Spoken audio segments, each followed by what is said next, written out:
I want to go over a topic today that I get a lot, especially on Instagram messages or Twitter or all the different social medias, and that is how I discipline my children. And I think that this comes up a lot, probably because I have a lot of kids, a big family, but also because I think people are curious. I think people are curious in how I parent and what I do with it, and so that's what I'm going to go over today. So, disclaimer real quick, I thought I should get this out there before I get started on all of this, is I'm gonna be very honest and very real with all of you. I think there's no point in doing this video if I'm not very honest about it. So, I'm gonna be 100% honest, that's one thing. The other thing is, I know that, what's the saying, one man's sip is another man's chug, or I can't think of the right saying for it, but basically there's so many different parenting styles. There are so many different techniques, and I think that what works in one family may not work in another family. So this is just how we parent, and you know, after 15 years, I can't believe it's been that long, and doing foster care to over 34 different kids, my parenting technique has changed a lot, and I feel like it's still ever evolving as we go through different stages with the kids. So what works for me may not work for somebody else. Again, I just don't want anyone to feel like, I know parenting can be kind of a hot topic and people get very passionate about how they feel about the way that they parent or the way that they do things. And sometimes they think that they need to defend that, and it ends up, you know, offending other people or hurting other people's feelings. So in no way do I want that to what comes out of this video. I just want to be able to share how I parent and kind of some of the techniques that I use with my kids. Okay, so now that all of that is out there, we can move on to the video.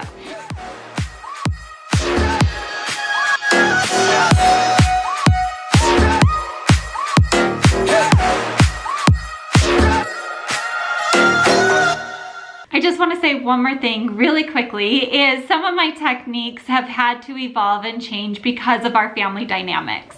Some of our kids have come from trauma backgrounds, or just being through foster care in general can be really hard. And so some of our techniques have had to change and evolve, and because of our whole family dynamic. So I don't want anyone being like, ooh, that's how you do that, because it's just different because our family dynamic is a little different. Let's get into all of the nitty-gritty of the parenting. So we kind of have like a holistic, organic approach to parenting, I guess you could call it.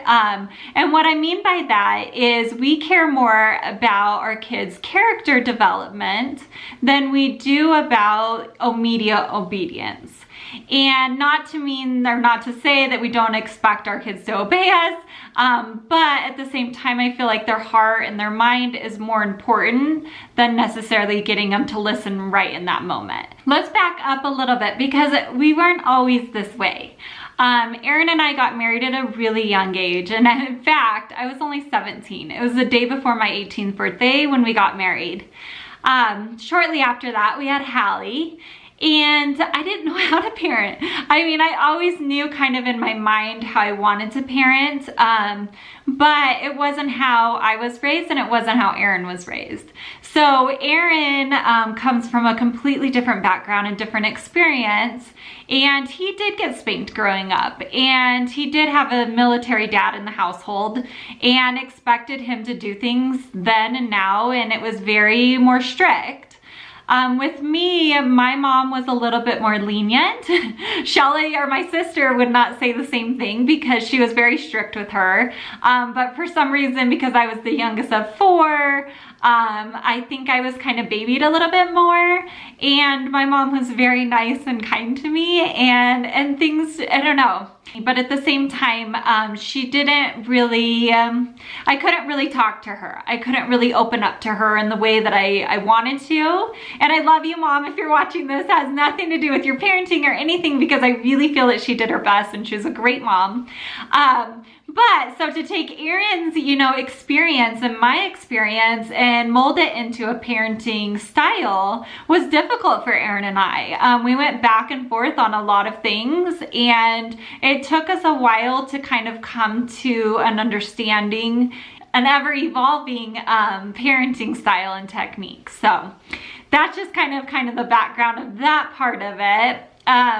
With our parenting, we really try hard for our kids to get a hold of their emotions. I feel like it's kind of hard nowadays because we live in a world of immediate gratification. And I think even as adults, I think there's so many adults, at least that I know out there, that don't have a hold of their emotions. And a lot of our interactions with others is what's in our head and what's in our heart. And I think that sometimes when we don't have a hold of our emotions, things don't always come off the way that we want them to. And so my husband and I are constantly working on this. I love self-help books, and I'm constantly working on me as a person. And Aaron also does the same. And we're trying to understand, why we react to situations that we do, why we act the way that we act to certain parenting things or certain things that come up. So it's constantly something that we're working on between us, and hopefully we're improving. All right, one of the number one parenting things that we do is the connection with our kids. I feel that the connection with our kids is so important, and you could have all the parenting techniques. You could be the perfect parent. Not that that exists, because I don't think that's out there, but you could have every technique down to how you're going to parent whatever situation comes up. And then I think at the same time, if you don't have a good connection with your child, there's no amount of parenting techniques that's going to work with them. So a couple of the things that we do to build connections with our kids is we make every hello and goodbye a big deal. I feel like, it's kind of, I guess I could compare it to when you go visit an old friend, or you see your mom after not seeing her for a while as an adult, and she gets excited to see you and yay, and runs, and they hug you, and they just make you feel like, oh my gosh, like you just feel all warm and fuzzy inside. And that's how I like to make my kids feel every day. I didn't know going into it that I was doing this. I think it was just kind of an automatic thing for me. But until I got a foster child who was 17 years old, and she would come home from school and I'm like, yay, you're home from school, how was your day? And I take a few minutes to sit and talk with her. And within, I would say, oh, it was so fast, like 3 or 4 days, she started calling me mom. And I was like, wow, that's really fast, especially for a 17-year-old. And she must have felt really comfortable with me. And from there though, she sat me down and was like, listen, like my entire life, nobody's ever been excited when I walked in a room or when I came home from school, or you're the first person that made me feel truly welcome. And I think that that was so sweet. And one other quick story that I think this one's kind of a funny one, but every morning when Logan would wake up, he was little, probably like 3 or 4, I'd always say, good morning, Logan, and excited to see him. And so then one morning he came and he stood at the top of our staircase, which overlooked the house that we were in. It overlooked the living room and the kitchen that we were in. And he's like, I'm awake, good morning to everybody. And he was so proud and so excited that he was awake. And so I think it's just so special though that they felt so special and that they feel special in the house and feel so welcome. So that's one of the connection things that we do. One of the other things that we do is noticing our kids. I think even as adults sometimes, or as teenagers, I remember feeling like I just never get noticed, or I'll do good things and no one cares, or nobody, and I feel like maybe that's a lot of self-doubt that I had personally, but I want my kids to feel noticed, and not noticed in a way that's like cheesy, like, oh, good job on that, every day at something, but just noticing them. Like I'll just walk by and I'll say, oh, I noticed that you made your brother smile today. I noticed that. And I'll just walk off. And there's other things that I just try to notice the little things. And I think, and I at least hope with my parenting, that the kids feel like that they're noticed and that they mean something to not only their own family, but to other people out there. So With connection, I feel like connection is such a huge part of humans and a huge part of a family, and discipline is such a little piece to it. And I feel like when you have that big connection, that strong connection to your children, that discipline comes a little bit easier. Not that it's ever super easy, because there's always gonna be, you know, problems and little things in a family, but I think it just makes it a little bit easier, and connection is so important. The stronger bond that you have with your child, I think the easier that things come. And with that, like when one of my kids starts having a hard time or starts, you know, really struggling with the situation, the first thing that I personally look at is, what is my connection with them? Again, with the honesty, it's hard sometimes. And I think having so many kids in such a large family, sometimes a kid may feel lost. Or there may be times when, you know, kids go through certain stages in life, and, you know, one stage they'll go through and I'm like, oh, I understand this. I get this stage. I feel connected. I feel like I understand and I can help them. And then they get into the stage that I'm like, well, I never went through that before. I have no idea how to connect to you or how to relate to your situation. I mean, obviously just listening and being there for them is huge, but I always evaluate, where am I at with this kid? If this kid is really struggling with something, are they not feeling comfortable to coming to talk to me? Did I say something or do something to offend them? I think that kids are trying to figure this world out, and if we can help them understand their emotions and why that they feel the certain ways that they feel, and that it's okay, it's normal to feel all your feels, but at the same time getting a hold of why you feel that way and getting to the root of the problem is a big thing. I know this one kind of might be a hot topic because there's very passionate people about this particular situation, but if you haven't gathered from my video so far, is we don't spank our kids, and we don't believe in like corporal punishment, that kind of thing, at least in our house. And I know there's people out there that are like, you know, you have to spank your kid, and they're very passionate about it. And then there's people on the other spectrum that are like, never spank your kid, it's not okay, and trying to figure out what is okay for your parenting and what is not. I know one thing as far as for me is I don't do anything in my parenting that I don't feel good about. And I think a mother's instinct is huge, and I try to always listen to my mother instinct. And if something doesn't feel right in my parenting, or I do something that I don't feel right about, I make sure that I evaluate that and I change it and I try to do better next time. The other thing as far as like spanking with, as far as our family goes, is I have seen the trauma to the brain due to physical abuse. And I know this is not what goes on in most of America, and I know, you know, a parent might spank their kid and then that's it. But in my particular situation, a few of my kids have gone through some major trauma when it has gone too far. And the effects that it's had on their brain and their triggers and different things with that. I've seen kind of the extreme end of spanking, but it going a little bit too far. And so that's something that we don't choose to do in our house. All right, so when one of my kids is having a really hard time, I really try to get onto their level.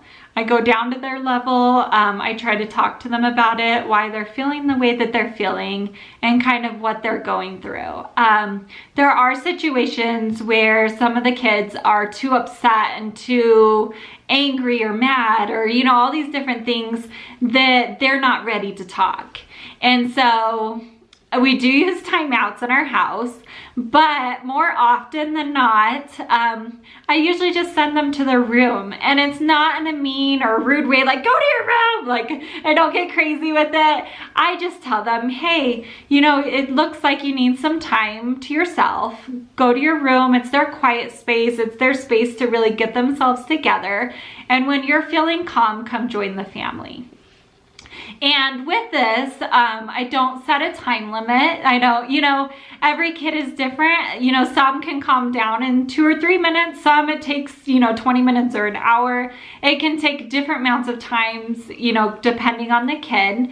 But I feel that this is so important that they can calm themselves down. And I know as an adult, I need this. I need this so many times. I'm just like, this is too much to handle. And I'll tell my kids, I'm very open and honest with them. And I'll say, you know what? I need a minute. I'm too upset right now. I'm too mad to really talk about this or really to work through this. I need a few moments. And I'll go to my room and I'll calm myself down, and then I'll come back. So once the kid is feeling calm and better, and you know, gets to rejoin the family and come back out and interact, most of the time they're ready to talk and they're ready to explain, and for us to kind of understand why they're feeling the way that they're feeling, and we can kind of work through the problem from there. The biggest example I have of this is Brody. Actually, I'm gonna use one of my own kids. Brody tends to get really mad really easily. He tends to go from 0 to 100 like that, and it can be over a little situation, but to him it's a big situation. So one of those is if he feels that someone is making fun of him, or he feels embarrassed or sad about something, he goes from, you know, this to this super fast and can get super angry. And it can be something that didn't necessarily mean it like that. Like if we're sitting at the table and he spills his milk, and the kids start laughing and no one's hurt, it's not a big deal. But to him, he feels embarrassed. So he gets super angry or mad about this. And I think we can all relate that there's a situation that happens, you feel embarrassed or whatever, and you get angry.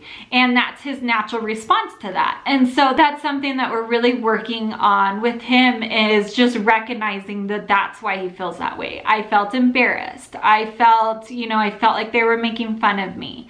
And not only just working on it with him, but working on it with the other kids. And the other kids, you know, understanding that to him, it really hurt his feelings. And it may not be a situation that would hurt your feelings, but it did hurt his. And being understanding and caring towards that situation. What my kids are allowed to do is feel those emotions. It's okay. Emotions are a normal human response to things. It's okay to feel sad. It's okay to be happy. Or you don't have to be happy all the time. You can be mad, or you can be upset or frustrated with a situation. So those are totally normal. I don't feel that they should bottle those in and not show these emotions, because I feel like it's really important, and we were given emotions for reasons.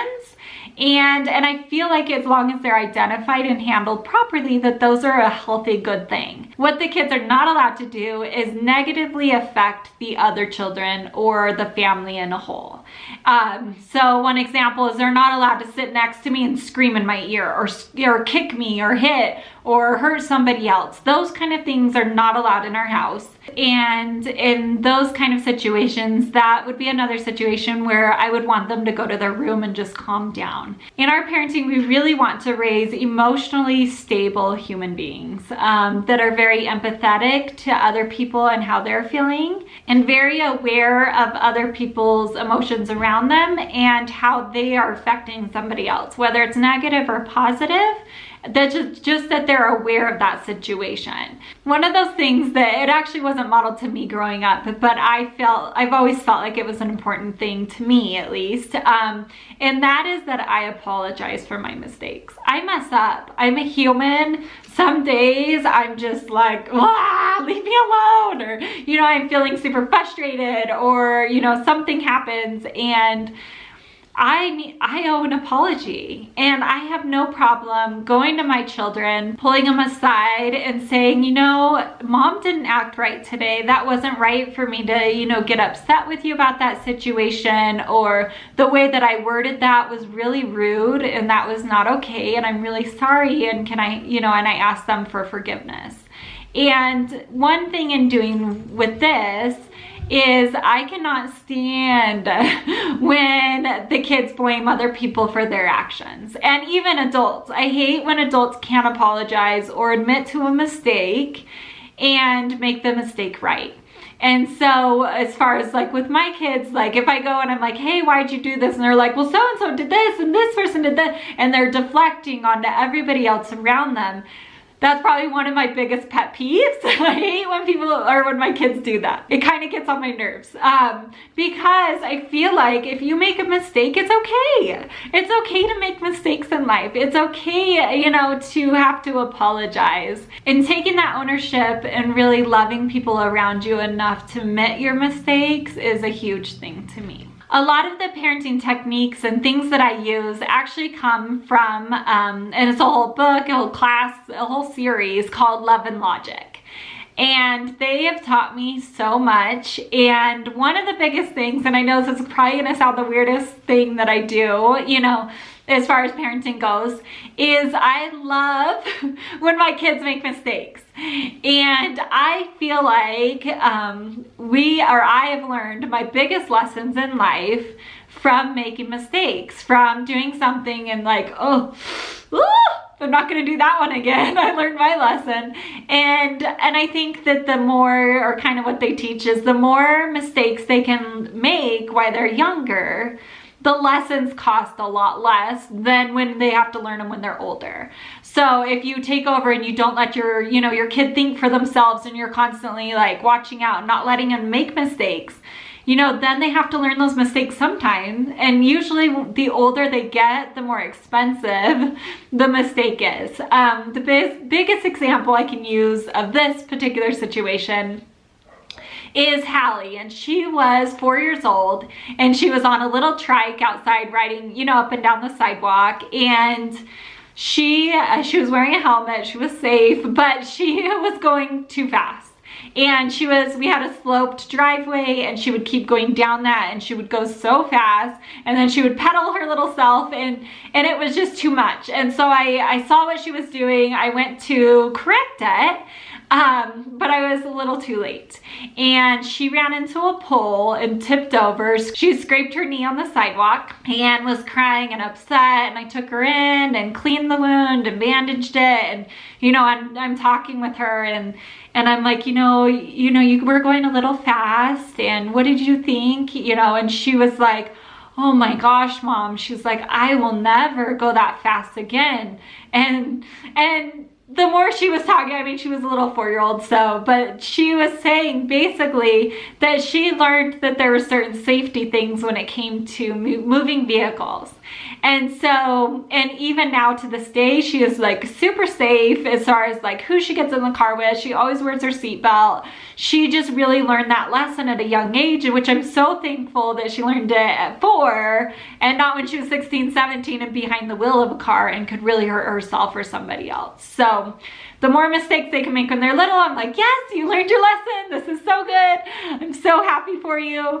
And of course, I'm there with loving arms and empathy to help them through that situation. So this is only a brief summary of some of the parenting things that I do with my kids. I will hopefully expand a little bit more. I could talk about this subject for hours and hours. I'm very passionate about it. I've studied, you know, so many trauma books and brain development and just parenting techniques. And so I'm really constantly evolving, constantly changing things around that I do with my own kids. On the other end, I wanted to talk quickly and briefly about if parenting becomes too much for some of you, or for any of you out there. There's things that are really difficult that parents and moms go through as far as like postpartum depression or just depression in general. And if, you know, I think that taking care of your mental health is so important.